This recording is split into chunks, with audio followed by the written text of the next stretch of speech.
Hi everyone, please subscribe. Thank you.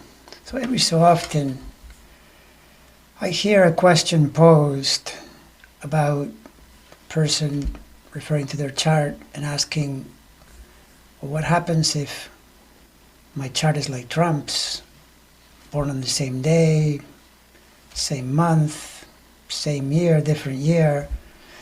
Of course, perhaps the most extreme example would be if you were born on the same day and the same year and the same location. But in any case, there's a way in which you can address all of these together as one thing. And that would be to say that there's often a big misunderstanding in regard to astrology and what charts mean.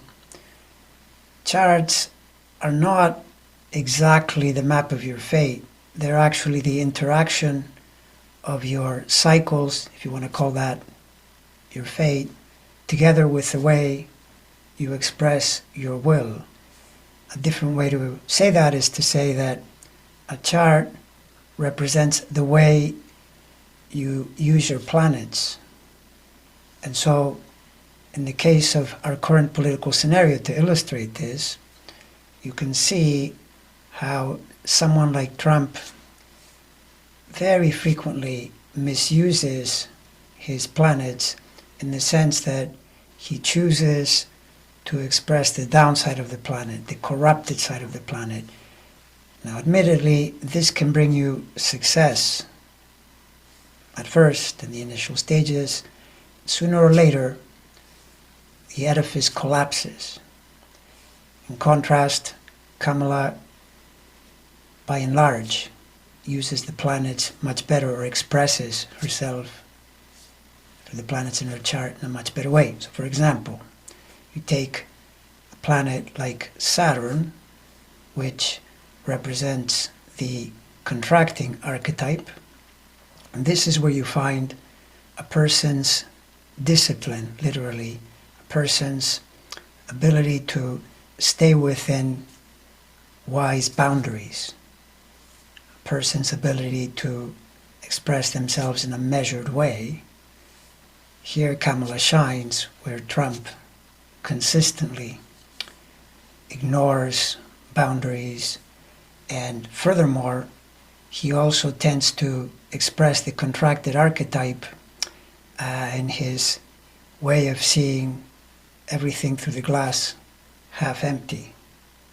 And so, in his message, unless he's in charge, in which case everything is fantastic, then he will say, it's all going to hell, America is a garbage can. These are downside Saturnian messages.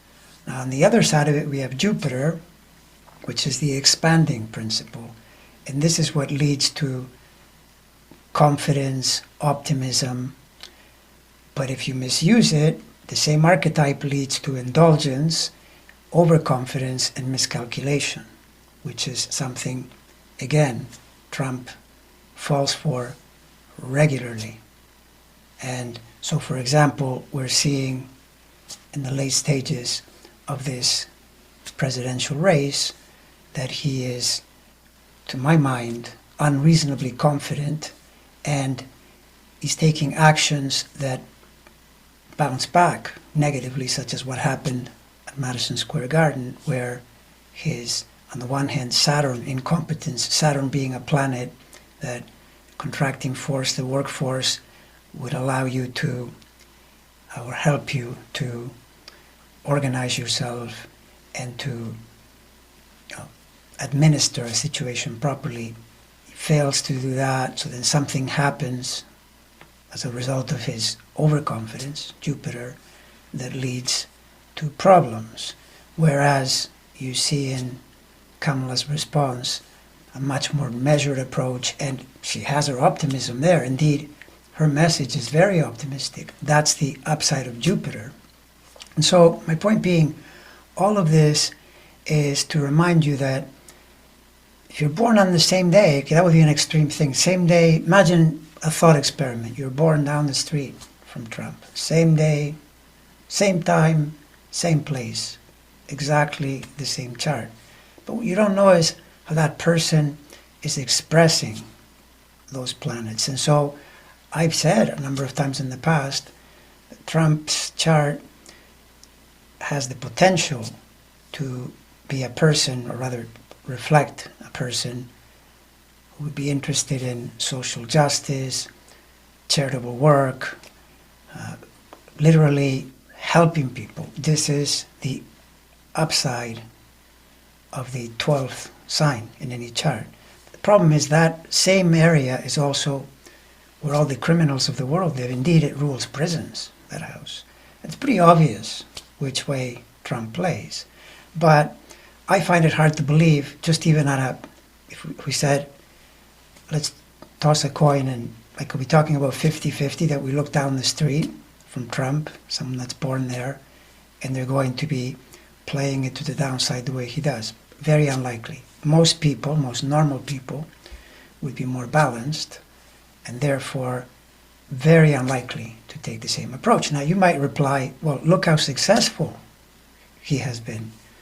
Perhaps that's true, but I could also reply to that by saying, look at the danger he's in as a result of his major mismanagement of these energies. Gets himself into the presidency, but now is going to lose and is going to have to face intense pressure on the legal level. I wouldn't want to be in his shoes. So bottom line, practical advice, rather than thinking my birth date, my chart, my anything is the same as someone else, just try to express the planetary archetypes better. In this case, the two biggest and most important, the Saturn contracting archetype, the Jupiter expanding archetype. So Saturn, learn to work and learn to focus toward where you want to go. That results in Jupiter expansion, true Jupiter expansion. Jupiter itself, be positive, be relaxed, be at ease. It's helpful if you are this way before you reach your destination. So in doing this, you get there more quickly, even if it takes quite some time. And when you reach that place, you feel successful, even though in some ways you feel successful all along. And stay out of the downside of these archetypes, Saturn being glass half empty, negativity, a sense of being hemmed in, and Jupiter, instead of being true optimism, true visioning, person becomes indulgent, and then they're getting near-term, short-term gratification, but they're not getting the long-term success that they're seeking. Saturn is also the type of energy that will often whisper to you, so to speak, that in order to get to where you're going, you'll probably have to sacrifice something. Hence, the idea of self-discipline. And if you do it this way, you are very unlikely to find yourself in a place like Trump eventually finds himself in, irrespective of all the so-called success that he has achieved. It's a bad plan, which, by the way, plan would be a Saturn-ruled concept, and then, as a result, what happens in the end is never good.